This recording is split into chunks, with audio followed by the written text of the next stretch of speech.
MK4 VW Ranch.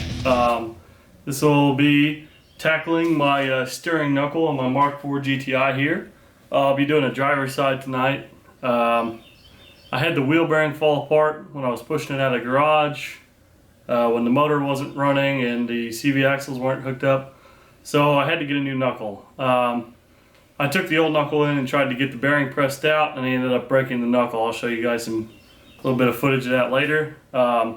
Show you what I went with here. I went with it's called the loaded steering knuckle from the AA Rodriguez Corp or tunemyeuro.com.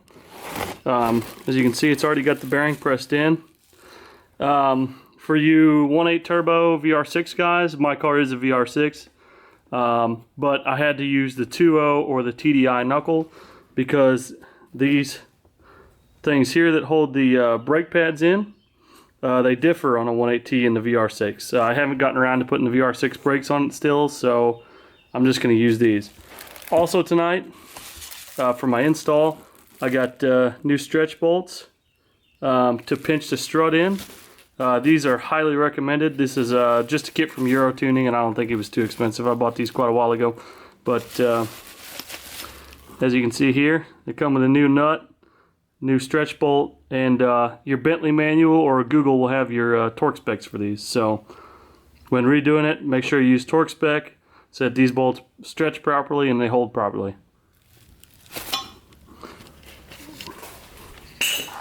So here's the car. Should be about one of the last things I need to do to it to get it on the road, thank God, because I'm ready to cruise it around for the summer.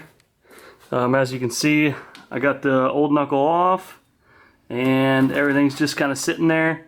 I have Bilstein shocks and New Speed struts. They are rusty.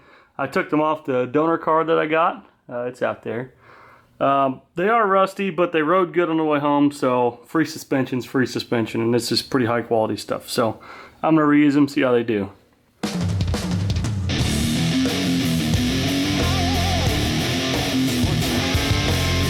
Alright guys, so as you can see, this is the new steering knuckle. This is the old one. You can see these are the 2.0 ones. It's got the arms on it. I think the difference between the 2.0 and TDI and the VR6 and 1.8Ts is the VR6 and 1.8Ts don't have these little arms here, which you can see. So here's the damage it got done to it. You can obviously tell right there that they cracked the knuckle here and here when they were trying to press the bearing out. This has the bearing in it, so I won't have to worry about getting the bearing pressed in or pressed out. The one thing I will have to do is you'll have to reuse your ABS sensor. You have to reuse your ball joint, and you will have to reuse your dust cover here if you so desire. So the ball joint and the ABS, probably necessary. Dust cover, you could probably get away with not reusing it. So this comes with just a new axle nut, which good to have, but nothing else. No ball joint, anything like that. But it looks nice, new, spins good, so I think we'll be good. Hopefully this goes well. So here's our new knuckle, guys. The first thing we got to do, as you can see here, they put a protective piece in there to help protect your splines during shipping. It's got, looks to be a 15mm bolt in it. And it's got a nut on the back, as you can see. So you have to take that out so you can slide the end of your CV axle into your knuckle here. So I'm going to do that. Just going to take the 15. I am filming by myself tonight, so I'm going to have to come in and out with the video, unfortunately. Yeah. So I have to move some of the hardware over here. The ball joint needs to come off of this knuckle here. So I'm going to have to take this bolt out here.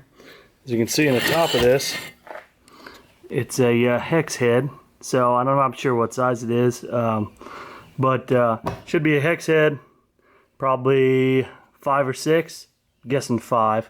What you'll do is you put a hex head in here, and that'll hold this bolt from spinning. It'll hold your ball joint from spinning while you're taking your nut off. I have to put it on here. You can see these 3 holes here. These are what's going to go into your control arm. The bolts go up through them. So there's holes in the control arm. This little piece slides in between. And what you'll do is you just put the bolts up through them. And it's got a 3-piece thing on top. Depending on what you got. Factory is, there's a 3-piece thing on top here. And they'll screw into the bottom of it. I've seen a lot of aftermarket kits where it just gives you bolts to put on. Make Loctite the hell out of them with probably blue Loctite. I don't think you need red for this. That way if you need to get it back apart at some point. Be a good time to change your ball joints if you haven't for a while. So, go ahead and do that.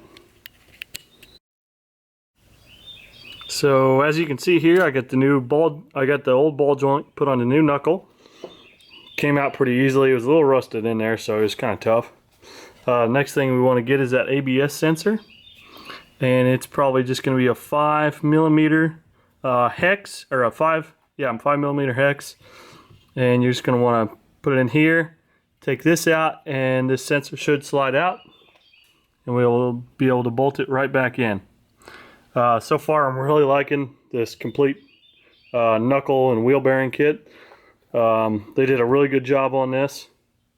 I'll have a link to it down at the bottom of the page, so if you guys are in need of axles or not axles, but knuckles or wheel bearings, and you don't want to get the wheel bearings pressed out, just use one of these.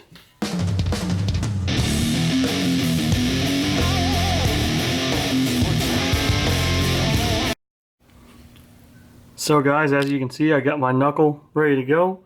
I got the thing that was protecting the splines out of the center here, and you can see the splines. So that's just what it's protecting.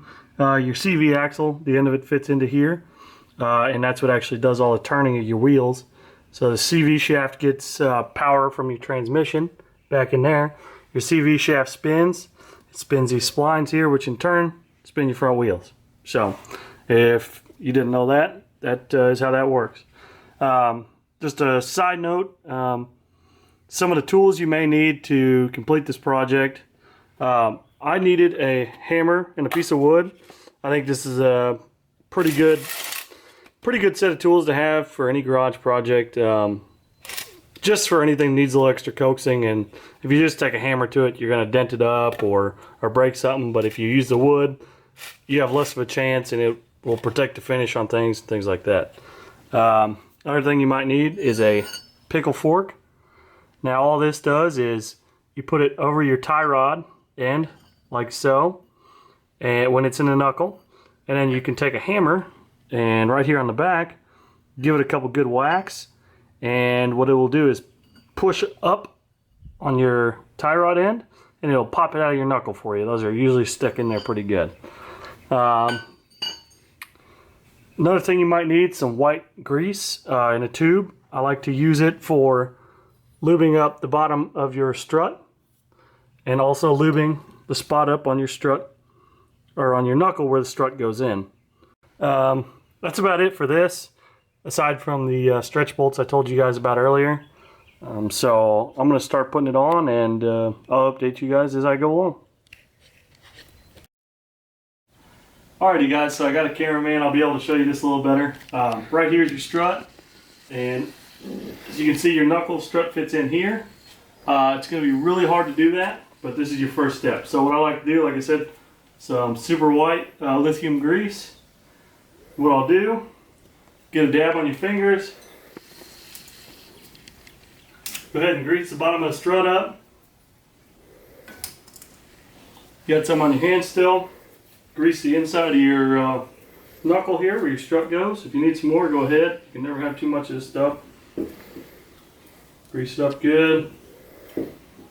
Now, like I said, this isn't always fun. It's usually sort of a pain, but you'll be able to tell when it's in. So you can usually see a mark where it won't have any rust or anything like that. So attempt this. So I got the knuckle here.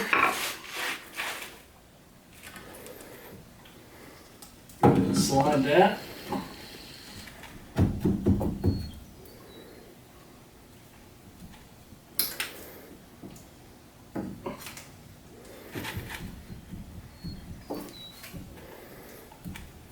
It's not always fun.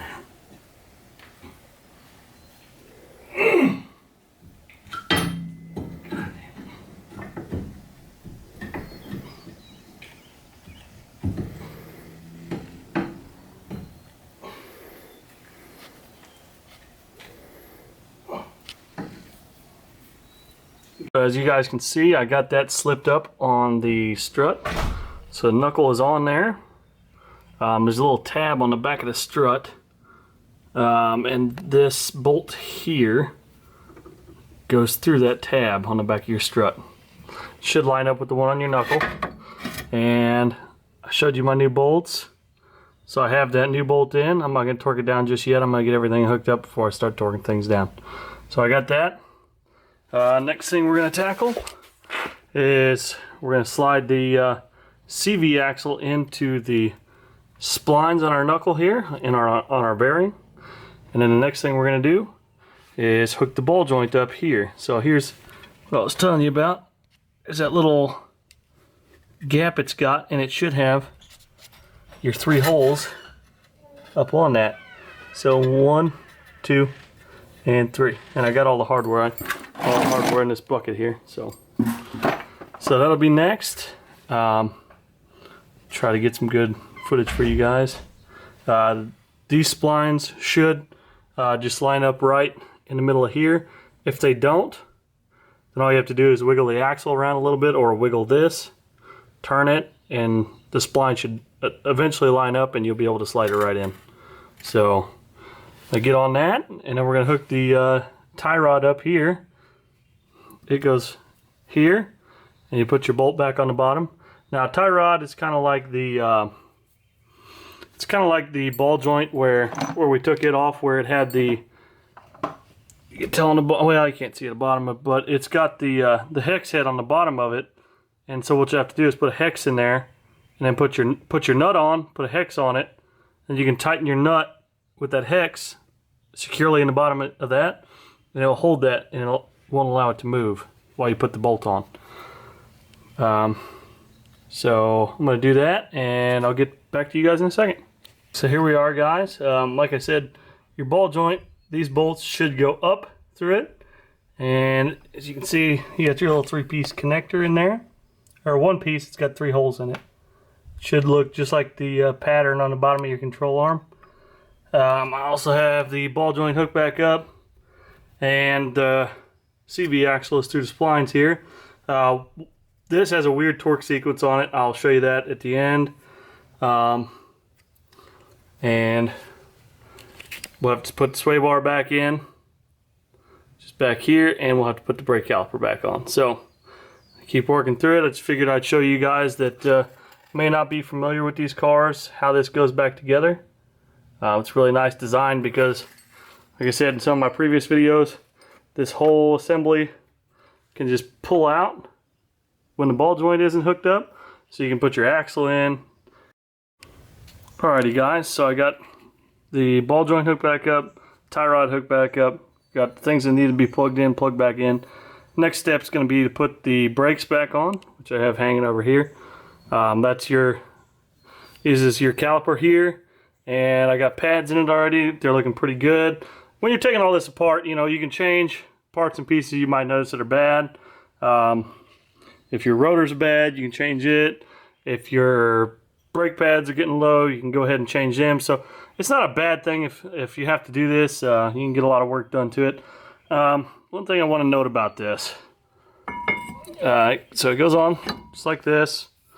There is, if you experienced car guys watching, you know that there's you'll know that there's a Phillips head screw that goes here. Oh,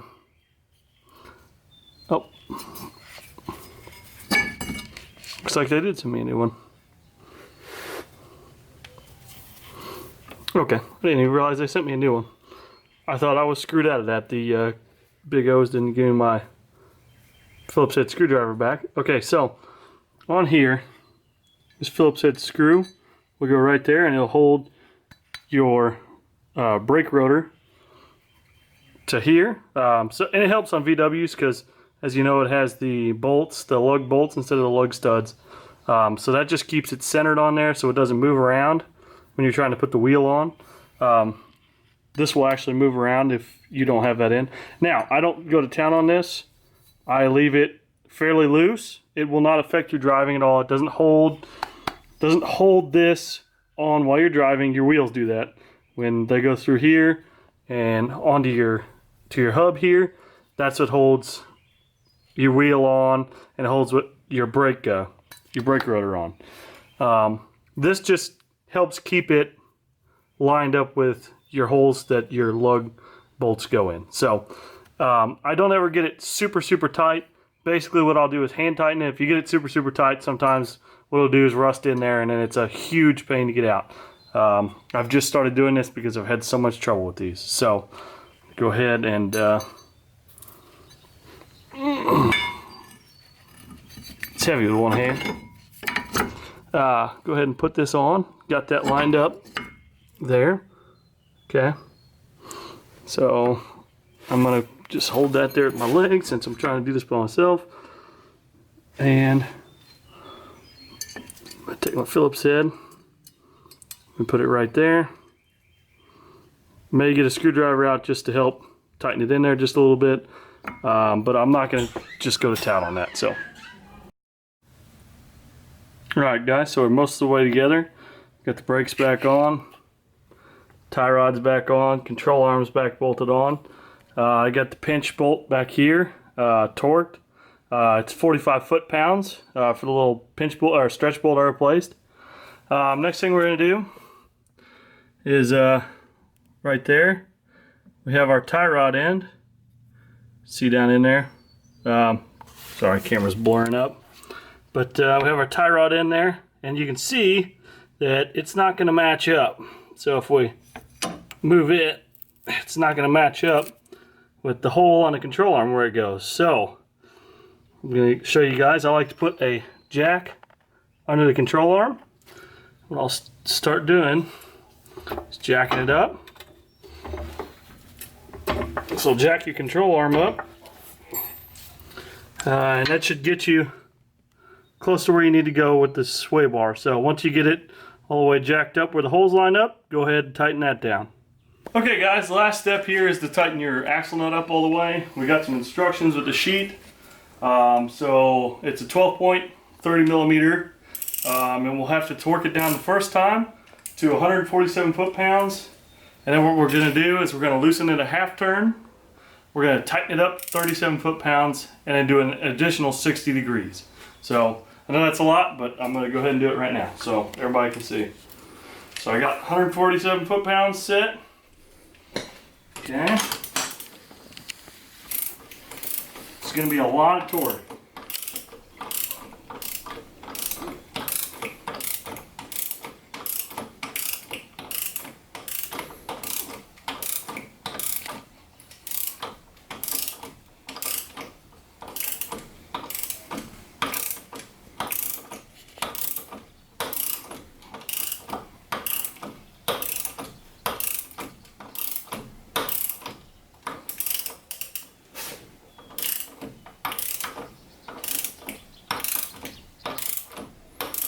Good Lord.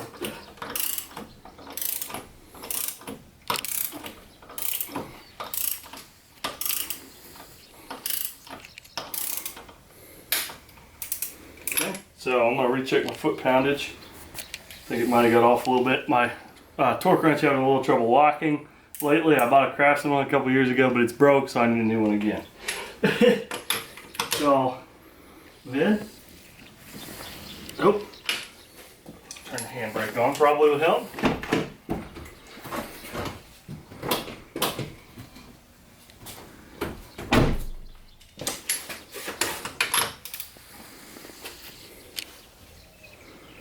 Okay, so that's 147 foot-pounds right there. Okay, so then we want to loosen the 1/2 turn. So let's start here. Well, you don't want to loosen with a torque wrench, so we're going to have to use a different wrench, record holder probably. Don't want to loosen with a torque wrench. So, need to loosen 1/2 turn, so I'm here. So that means 1/2 turn would be right there. So, loosen it back up if I can. 1/2 turn. So there's a 1/2 turn. Next step is to tighten it 37 foot-pounds, and then we're going to turn an additional 60 degrees. So, need our torque wrench again.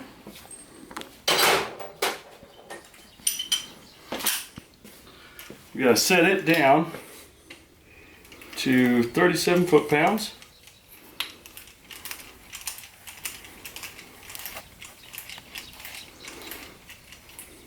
It's a long way to go from 147.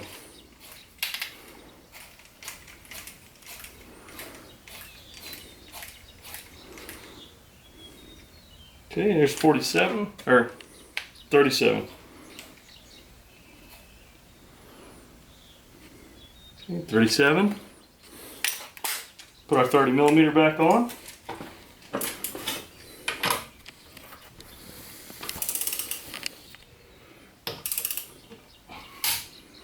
Okay, there we go.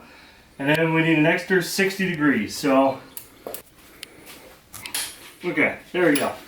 Our additional 60 degrees. And that should be it. Thanks for watching.